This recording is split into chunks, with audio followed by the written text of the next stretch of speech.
Welcome back, coach. How are you feeling about your coaching philosophy after that? I hope you have a better understanding of what a philosophy is and why it matters.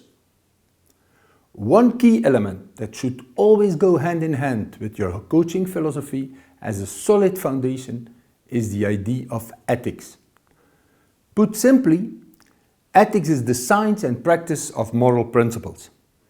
It's about what's right and wrong, good or bad, and why.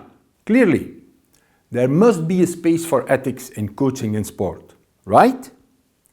Coaching is interpersonal and relational. It's about people doing things with people and to people. Morality has to be top of the agenda. Unfortunately, it's not always the case. Think about some of the most recent ethical scandals in sport. The Russia state-sanctioned doping program, the countless cases of match fixing in soccer, tennis or cricket, the sexual abuse suffered by US gymnasts or Premier League academy footballers. It's a long list of horrific events that should never be part of sport. You may think that ethical issues are only a problem in elite sport, but there are lots of cases in children and youth sport too. At iCoach Kids, we feel strongly that children's coaches must uphold the highest ethical principles. Every coaching interaction is fundamentally a moral practice and contains a very significant ethical dimension. If you don't believe me, please watch this clip of a model youth coach.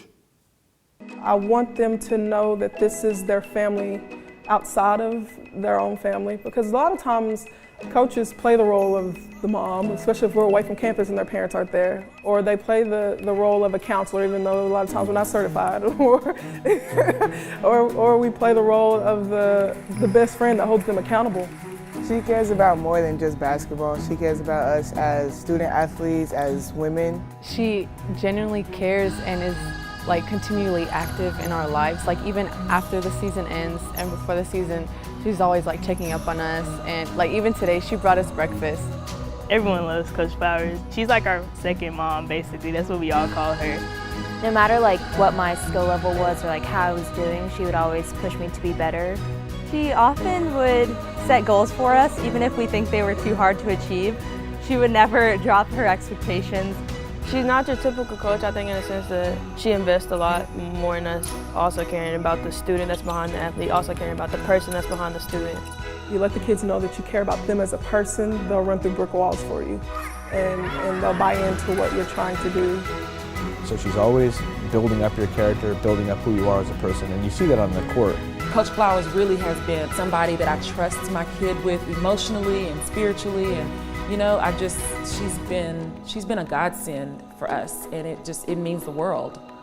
I think the way she manages the time on the court, and the teaching strategies and the character integrity, everything in general, it's not just basketball.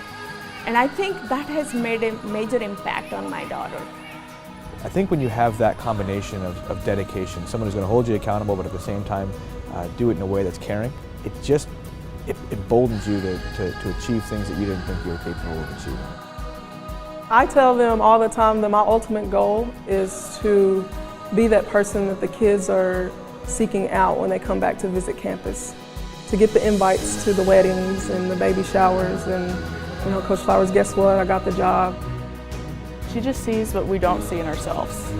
And I think that really brings out the best, not only in her players, but in her colleagues as well. She's someone I really look up to and hope I can be like her one day, to be able to just impact so many lives. She's really worked hard to make our team a family, and I think that's why we've been so successful. So I really value that she genuinely cares for each one of us.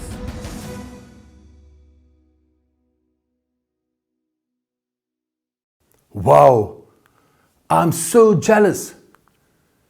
There is no question about it. Ethics and morality should inform the goals you pursue and how you go about it. We have already hinted at some of these in the iCoach Kids pledge. Some of the 10 golden rules on the pledge have a clear and robust ethical foundation. For example, be child-centered, be holistic, be inclusive, make it fun and safe, engage parents positively, and use competition in a developmental way. So, what can you do as a coach to ensure your coaching is ethical? A great starting point is to develop a moral code of conduct. Many clubs and federations will have developed their own, and these make a good start for any coach. But you can go through your clubs or federations codes and see if you agree with it or not. Have you ever done this? Go find these codes now. An alternative way is to start from scratch and create your own code, rather than adopt a ready-made one. Start by asking yourself some key questions. For instance, what are the core values that inform my coaching? How do I think children should be treated in sport? What moral behaviors do I think are a must-do in children's sport? What moral behaviors do I think are no-go areas in children's sport? How do I want to be perceived by children and their parents, by other coaches and teams, and by referees and officials? What ethical behaviors would I like to see on my own child's coach? Once you have sketched out your code of conduct, you should test it out. Share it with your players and parents and with other coaches and your club directors. See what they think and if they agree. Also, why not lead your participants and their parents through a similar exercise to develop a participant and parent code of conduct? In an ideal world, participant, parent, coach and club code of conduct should be aligned and people should be involved in the development of these codes, rather than have them imposed on them.